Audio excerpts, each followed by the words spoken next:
Abakunzi ba Peace TV ndabashuje mu izina ry'umwami wacu Yesu Kristo kanejejwe n'Imana kuko nawe twongeye kubona undi mwanya mwiza wo kuganira ijambo ryayo. Abo twabanye mu mwanya washize w'igitondo nzi ko mwahawe umugisha kandi mbasaba ngo mujye muduha ibitekerezo aho muzajya mwumva mudasobanukiwe, mujye muduhamagara, turahari ku bwanyu kandi tubereye mwebwe imboni kugira ngo dushobore kubarebera aho mutarimo kubona muri ibi bihe bisa nkaho bitugoye. Imana ibampera umugisha ngarutse kugira ngo tuganire ijambo ry'Uwiteka umwami Imana kuri isaha, kanezezwa n'Imana yuko iri kumwe nawe, iri ku ruhande rwawe. Biravuga ngo si Uwiteka ari ku ruhande rwawe, umubisha wawe ninde? Ndagiye nkubwire ngo nta mubisha, Uwiteka ari ku ruhande rwawe. Bibiri kongera mu gitabo cy'Abaroma aho ngaho nyine igice cy'umunani umurongo wa 31 tatu kabiri aho ngaho ngo se kutimanya umwana wayo yabuzwa n'iki kumuduhana n'ibindi. Niba mugusubiza mwimbara mubwira ngo humura, Imana iri kumwe nawe kandi byibwira ko kugirira ni byiza, ntabwo ari bibi, mu izina ry'umwami wacu Yesu Kristo. Reka rero dusenge Imana, tuganire ijambo ry'Uwiteka umwami Imana, ndetse ikigendererwa ari itangazo uyu munsi. Turimo dusoza uku kwezi kwa kane twinjira mu kwezi kwa gatanu ku itariki ya mbere dutangira no gusenga, kandi ndagira nkubwire ngo buri wese uzashobora gusenga amasengesho, ndagira nkubwire ngo Imana ntabwo iza kukureka ngo ugume uko wari uri mu izina rya Yesu. Mana nziza, mwami w'abami nyir'ingabo, niwe Imana y'imbaraga n'ubutware n'ubushobozi, niwe niringiye kandi abakwiringira Yesu ntabwo ujye ubakoza isoni. Nyemerera Uwiteka mwami wanje, uyu munsi mwami ngiye kuganira n'ubwoko bwawe, ururuke uvugane nabo, ubagire neza kandi ubiteho, ubashoboze kandi ubahe imbaraga mu izina rya Yesu. Cyo mpagaritse n'imigambi yose yo mwayi Satani, na buri imbaraga mbizi kuzimu, na buri bazimu, na buri badayimoni, na buri myuka mibi yaza yiturumbukiza kurwanya no kuraniza abana b'Imana, myuka y'indwara mu izina rya Yesu Kristo. Nta bushobozi nta n'imbaraga igufiteho, uri umwana w'ubwami kandi Imana iri ku ruhande rwawe, ntacyo uzaba. Humura kandi komera mu izina rya Yesu Kristo, byose mbyizera, amen. Nkuko nari mbabwiye ngo ngiye kugaruka kuyo tuganira ijambo ry'Uwiteka umwami Imana, mbana itangazo ry'amasengesho tuzatangira gusenga nejo nka groupe yose. Abumva mwiteguye gusengana nanjye ni Pastor John Karimbanye, niteguye gusengana namwe iminsi 40, ahura aho ngaho mu kazi, ahura aho ngo mu rugo iwanyu, ahura aho ngaho mu gihugu cyacu cy'u Rwanda, ahura aho ngaho mu East Africa, Uganda, Burundi, Kenya, Tanzania, South Sudan, aho uri i Burayi, muri Amerika, Asia na Oceania, aho ari hose ukurikiranye iyi video, ndagira ngo ntangirane nawe gusenga duhagaze muri ijambo ry'Uwiteka umwami Imana riri muri Zakariya ibice byaho 8. Turaza guhera ku murongo wa 19 aho ngo n'utangirira, ariko ntangiriye ku murongo wa mbere. Bibiliya iratubwira murongo wa mbere, aravuga ngo Imana igaruka i Yerusalemu, hazubakwa habeho amahoro. Bivuga ngo bwari ubuhanuzi bw'uyu mugaragu w'Imana Zakariya avuga uburyo Imana izagaruka mu Yerusalemu, hakongeraho kubakwa, hakaba amahoro. Yesu ashimwe. Ndavugana nawe rero uteze amatwi muri aka kanya, ndetse n'uzumvira iri jambo ry'Imana, ngo Imana yiteguye kugaruka iruhande rwawe, Imana yiteguye kugaruka mu muryango, Imana yiteguye guhagararana nawe mu izina rya Yesu Kristo wa Nazareti. Rero muri aya masengesho reka mbanze ntambutse itangazo. Muri aya masengesho dusengera umuryango. Ngira ngo abumvishe inyigisho yatambutse twarimo tuvuga ku muryango, kandi icya kabiri dusengera igihugu cyacu, icya gatatu dusengera itorero rya Kristo. Ibyo bintu uko ari bitatu nawe ndabizi neza ko wisangamo. Iyo bikora neza, bikorana n'Imana, Imana isuka umugisha wayo, Imana irongera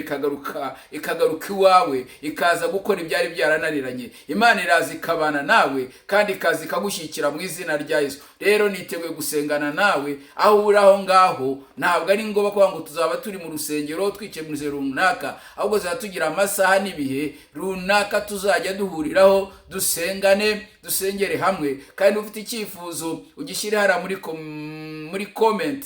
Niteguye ku icyifuzo cyangwa ikibazo, jya muri comment, niteguye kugusubiza, cyangwa se inbox ujye kuri WhatsApp yanjye unyandikire kuri telefone yanjye 07 888 haleluya. Ijambo ry'Imana yaravuze muri Zakariya ibice bya 8 umutwe w'amagambo aravuga ngo Imana igaruka i Yerusalemu kandi havuga uburyo hazubakwa hakaba amahoro. Ndavuga ngo Imana izagaruka iwawe ikubake kandi uba amahoro. Yesu nashimwe. Noneho umurongo waho wa 17 hakavuga ngo 17 itanga ibyo ugomba kwitondera.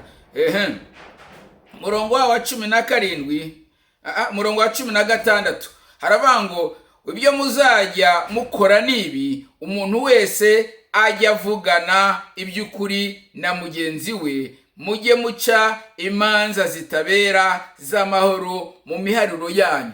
Muri aya masengesho y'iminsi 40 ijambo ry'Imana rirambwiye ngo nkubwire ngo wowe umurikiye, wowe uzanyumva, aho uzayatangirira hariho hose, ariko niyo nkubwire ngo ijambo ry'Imana ryambwiye ngo nkubwire ngo ibyo ukora ibyo uzajya ukora nibi, ngo umuntu wese ajya avugana na mugenzi we iby'ukuri. Vugana na mugenzi we iby'ukuri. Muri aya masengesho utegereye igisubizo kiva ku Uwiteka umwami Imana. Ukeneye ko Imana iza iwawe, ukeneye ko Imana iza mu muryango, ukeneye ko Imana iza mu gihugu, ukeneye ko Imana iza mu itorero. Vugana na mugenzi wawe, umuvugane iby'ukuri. Icyo ni icya mbere. Icya kabiri, muca imanza zitabera z'amahoro. Yesu ashimwe. Ngo muri mu miharuro yanyu mucane imanza, muca imanza zitabera, muvuga ukuri. Ngo kandi muvuge imanza zitabera muri mu miharuro yanyu, muri mu rugo rwanyu, muri mu kazi kanyu. Niye ukeneye Imana, niye ukeneye kuvugana n'Imana, niye ukeneye gukorana n'Imana, aho ngaho uhagare muri iri jambo ry'Uwiteka w'Imana riri muri Zakariya ibice byaho 8. Imana iragaruka iwawe kandi Imana ite gukorana nawe mu izina rya Yesu Kristo. Haleluya. Umurongo wa 17 ngo kandi nimukagambanirane. Abarokora uyu munsi muragambana, abarokora umunsi muragambanirana, abarokora umunsi murangana, abarokora umunsi ntago mukimenya umurimo Yesu yakoze ku musaraba. Nitumara kwimenya tukayisobanukirwa, Imana yiteguye kubana nawe. Iyi minsi 40 ni iminsi yo gutunganywa, ni iminsi yo gukorwaho n'Imana, ni iminsi Imana ije kongera kugaruka iwawe. Sinzi aho watakariye, sinzi aho wagwiriye, sinzi aho wacikiye intege, sinzi aho wagiriye ubwoba, sinzi aho byakuvangavangiye, ariko ngo muri iminsi 40 ndashaka gusengana nawe, kandi Imana ije gukora ibikomeye. Murongo wa 14 bavuga ngo ntimukagambanirane mu mitima yanyu. Ushobora gutekereza ngo kugambana ukugenda ntabwo ngoba kujya muri ribu cyangwa se ahandi hantu, ngo mu mitima yacu tujya tugambana. Haleluya, haleluya. Kandi akavuga ngo ntimukemere indahiro z'ibinyoma zose, kuko ibyo byose ari by'Imana yacu yanga. Ni ku Uwiteka arimo avuga. Murongo wa 17. Haleluya. Ariko umurongo wa 18 avuga ngo maze ijambo ry'Uwiteka Nyiringabo rinzaho rivuga riti, uyu munsi iryo jambo rije kuri njyewe, ndagiye mubwire kugira ngo ibyo byose mvuze tuzagenda tuvuga kimwe ku kindi muri iyi minsi 40 yo gusenga. Haleluya. Murongo wa 10 ngo mva kuri Imana irivugana nawe. Uwiteka Nyiringabo ari naho tuzasengera. Ariyo mpamvu mvuga ngo buri wese nasenge, kuko Imana hari byije gukora mu izina rya Yesu Kristo. Uwiteka Nyiringabo aravuga ati, kwiyiriza ubusa byo mu kwezi kwa 4 uku nguku turimo gusoza, no mu kwa 5 uku tugiye gutangira, no mu kwa 7 no mu kwa 10 bizahindukira ab'inzu y'Ubuyuda iminsi y'umunezero. Bizahindukira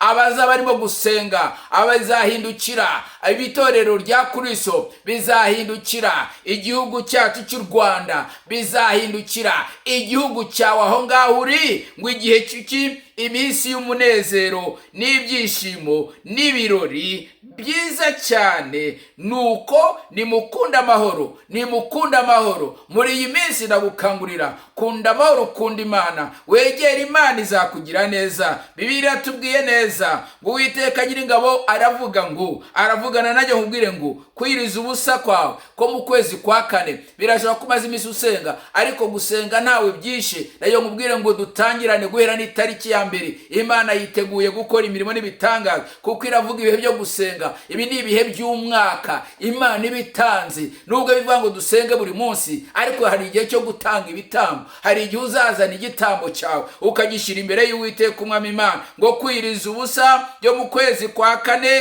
no mu kwezi kwa gatanu no mu kwezi kwa karindwi no mu kwezi kwa cumi bizaguhindukira. Ngo nabo ni ab'inzu y'Ubuyuda, abo ni abari mu nzu y'Uwiteka Umwami Imana, aba ni abagiye gusengana nanjye, aba ni abahagurutse kugira ngo twegere Imana. Ngo bazagira ibihe by'umunezero n'ibyishimo n'ibirori. Ukeneye kunezererwa, ukeneye umunezero, ukeneye ibyishimo, ukeneye ibirori. Aya magambo niyo tuvugaho muri iyi minsi 40, kandi Imana yiteguye kugira neza. Wowe witeguye gusengana nanjye, ngo biza ibihe by'ibyishimo n'ibihe by'umunezero, ibihe by'ibirori. Ndavugana nawe wari utegereje ibirori mu rugo rwawe. Urabizi yuko nta gihe cy'ibirori kihaba, nta gihe cy'ibirori mugira, nta nubwo iwanyu uhora utaha ubukwe bw'abandi. Ariko igihe kirageze kandi kirasohoye yuko nawe y'umwaka, yuko nawe umwaka utaha iki gihe, nawe mu rugo rw'abana bawe, nawe mu rugo rwawe, nawe hahinduka ibirori, nawe haza ubukwe, nawe bakora ibirori by'umunezero, ibirori by'ibyishimo, kuko Uwiteka Umwami Imana uza bamaze kumukingurira urugi. Ni igihe cyo gukingura inzugi, ni igihe cyo kubohoka kw'abana b'Imana, ni igihe cyo gutabarwa kw'abana b'Imana. Umurongo wa 20, Uwiteka Nyiringabo aravuga ati, muzabona amahanga azanye n'abaturage bo mu midugudu myinshi. Muzabona amahanga azanye n'abaturage, azanye n'inshuti, azanye n'abakuzi n'abatakuzi, bavuye hirya no hino. Haleluya. Ngo kandi abaturage bo mu mudugudu umwe bazajya mu wundi bavuge bati, nimuze twihute dusaba Uwiteka umugisha, dushake Imana Nyiringabo. Iki ni igihe cyo gushaka Imana, iki ni igihe cyo kwegera Imana. Ngo abantu baza bari mu midugudu. Twebwe Abanyarwanda twibera buri wese nta buri atuye mu mudugudu, aho uri hariho hose. Uwiteka Umwami Imana avugana nawe nkubwire ngo igihe kirasohoye kandi igihe kiraje, ndetse Imana ije kugira ngo ikore imirimo, kugira gukora ibitangaza muri ibi bihe byo gusenga mu izina rya Yesu. Ngo kandi Uwiteka Nyiringabo namara kubana nawe, namara kuvugana nawe, ngo abantu bazajya bazango natwe turajyayo, natwe turajyana nawe, natwe turasenga Imana yasenze. Erega abantu bakeneye gusenga Imana yawe, erega abantu bakeneye kongera kuza, bakongera kukurikira, bakongera guhagarana nawe kubw'Imana wahisemo. Nshuti za Yesu, ziko ari ibihe bitugora, ziko ari ibihe bisa n'ibirushije. Ibyo bihe tubinyuramo, ariko ntago tubituramo. Ibyo bihe tubinyuramo, ntago ibyo bihe tubyicaramo. Niyo mpamvu gana nawe urimo kunyumva uyu munsi wa none, hari Imana yiteguye kugira ibyikora, hari Imana yiteguye kugira ibyihindura, hari Imana kingura. Bibiliya iravuga mu gitabo cy'Ibyahishuwe ngo dore ndi ku rugi rw'umutima wawe ndakomanga, niwumva ijwi ry'Uwiteka, ngo niwumva ijwi ryanjye ntunangire, niwumvira ijwi winangira umutima wawe. Nawe umaze iminsi urota wananiwe gusenga, ushaka gusenga ariko ukabura imbarutso, ukabura ikimenyetso. Ndagira ngo ubwire ngo niwumva ubutumwa utangire usengane nanjye, utangire nanjye, umpamagare sengane nawe, kuko hari icyo Imana irimo kuvugana nanjye. Ngo ngwino, hari icyo Imana ivugana nanjye kugira icyo ikora ku buzima bwawe mu izina rya Yesu. Ukeneye iminsi y'ibirori, ukeneye iminsi y'ibyishimo, ukeneye iminsi y'umunezero, ukeneye ibyo bihura bikumbuye, ngwino dusenge. Iminsi 40 ntabwo ari iminsi myinshi. Tuzafatanya aho uri mu kazi kawe, twe turi mu kazi kagiye gatandukanye, ariko dusenge, tugira umwanya wo guhura. Ibyifuzo byanyu, ibitekerezo byanyu nibyo bizaduha umurongo mugari wo gusengeramo. Umurongo wa 22 hakavuga ngo nukuri. Bibiliya itavuga ngo nukuri koko abantu benshi n'amoko akomeye bazaza i Yerusalemu, bazaza iwawe, bazaza kugushaka, bazaza mu gihugu cyawe, bazaza mu itorero ryawe, bazaza aho usengera hose mu izina rya Yesu, ngo nibazaza gushakirayo Uwiteka Nyiringabo no kumusaba umugisha, bazakumusaba umugisha kubera aho ngaho usengera, kubera icyo gihe cyo wafashe, kubera iminsi wafashe. Ngo kandi Uwiteka Nyiringabo aravuga ati, ni muri iyo minsi abantu 10 bazava mu mahanga y'indimi zose bafata ikinyita cy'umwambaro w'umuyuda, awushyireho izina ryawe.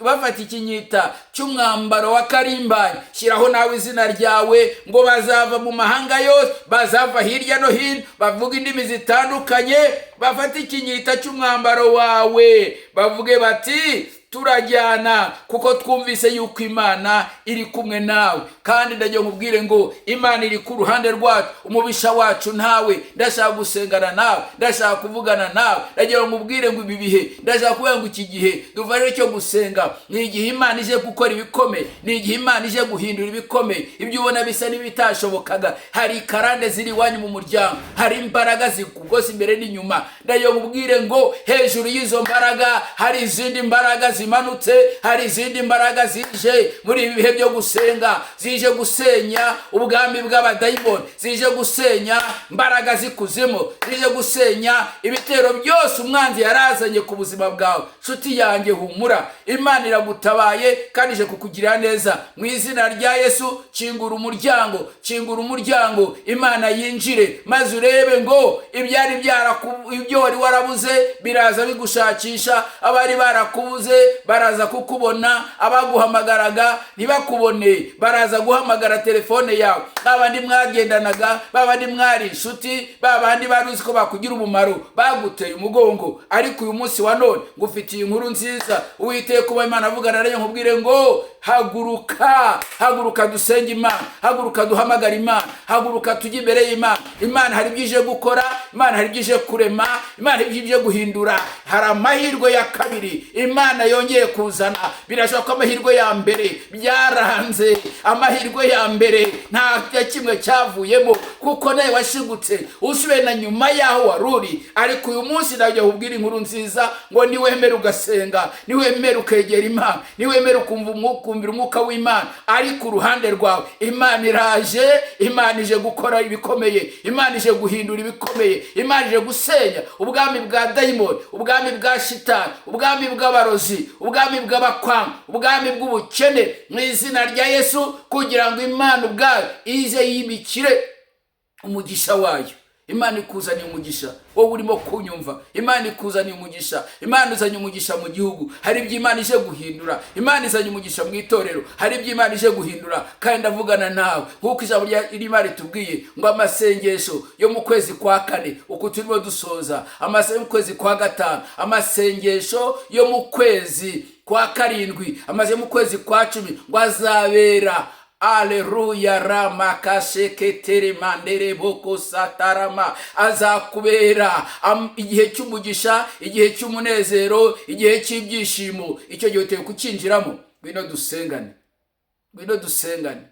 Imana yakunye ngo dusengane kugira ngo Imana igire igihindura. Uramaze iminsi urira, umaze iminsi udafite, ubona byakuyobeye, byagucanze, ariko mfite ijambo riguhumuriza.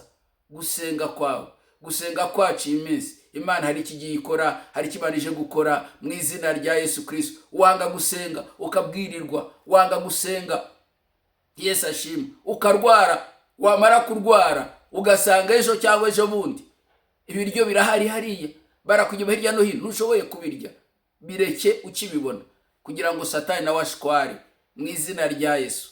Mwami ndagushimiye kugira ngo buri wese uteze amatwi iri jambo ari aka kanya ndetse n'igihe azaryumvira, Uwiteka Nyiringabo Imana azinjire mu gihe cyo gusenga, abone imbaraga, abone ubutware, abone ubushobozi, abone gukomera, abone gukomezwa mu izina rya Yesu. Abantu bakize, abantu babohore, abantu zuri byabo, abantu wongere ubarengere, abantu wongere ubatabare. Mana, turi mu bihe byo gutabarwa, turi mu bihe byo gutabarwa. Iryo jambo wambwi kumwe kwezi kwa 5 ni ukwezi kumugisha mu izina rya Yesu Kristo. Abana bawe ubagire neza, abari baratawe wongere ubagarure, wongere ubibukwe amahirwe batakaje bongera babona amahirwe ya kabiri mu izina rya Yesu Kristo. Akira amahirwe ya kabiri, wamama akira amahirwe ya kabiri, nubwo ubona bimeze gutyo, akira amahirwe ya kabiri, akira amahirwe ya kabiri, akira amahirwe ya kabiri. Rubyiruko akira amahirwe ya kabiri, nubwo ubona bikomeye, humura, Imana yo mu ijuru yaniwe ngo nkubwire ngo iri kumwe nawe, iri kumwe nawe. Nuhaguruka gusenga, iri kumwe nawe. Nuhaguruka kugira ibyo ukora, uri kumwe nawe. Nuhaguruka kugira icyo ushyira amaboko yawe, izaguha umugisha, izakwitaho, izakurwanirira, izaguha amahoro, izaguha umugisha, izaguha ibyiza, izaguha ibyiringiro, izagushoboresha, izaguha ihumure mu izina rya Yesu. Kandi ntabwo uzaguma kuba uko wari uri. Imana yo mu ijuru ikugire neza, Imana yo mu ijuru izigaruke mu rugo rwawe, urugo rwawe rwongere rwubakwe, urugo rwawe rwongere ubone amahoro, urugo rwawe rwongere ubone umugisha. Ntabwo ari igihe kinini kwiyiriza ubusa, ni ukuvuga ngo wigomwa. Ifunguro rya mu gitondo naryo ni ryiza, n'irya saa sita ni ryiza, ariko nimugoroba ukajya ku meza kimwe n'abandi. Imana izakugira neza, kuko ntabwo uyu munsi wagutuma ngo jya gushaka inuma y'intungura ngo ariyo uzane b'igitambo, na wayikura hehe? Wagutuma ibimasa, ariko bashaka kuba ufite ikibazo, uzatanga ikimasa cyangwa uzatanga inyana, nabyo nta kibazo, ubitange. Imana izaguha umugisha. Haleluya. Gira icyo ukora muri iyi minsi. Ukeneye ko Imana hari icyo yakora ku buzima bwawe, nawe gira icyo ukora. Kirakingura umuryango, Imana yinjire iwawe, Imana yinjire mu muryango wawe, Imana yinjire mu itorero, Imana yinjire mu gihugu, urugo rwawe. Iyo mvuga cyane umuryango, muzamuka ko mvuga umuryango nicyo gihugu kizima, umuryango nicyo torero rizima. Niyo mpamvu nkubwira ngo wowe urimo kunyumva muri aka kanya, hinduka, uhindukire Uwiteka, yiteka kujyana neza no kugutabara mu izina rya Yesu Kristo. Nose tubyizera.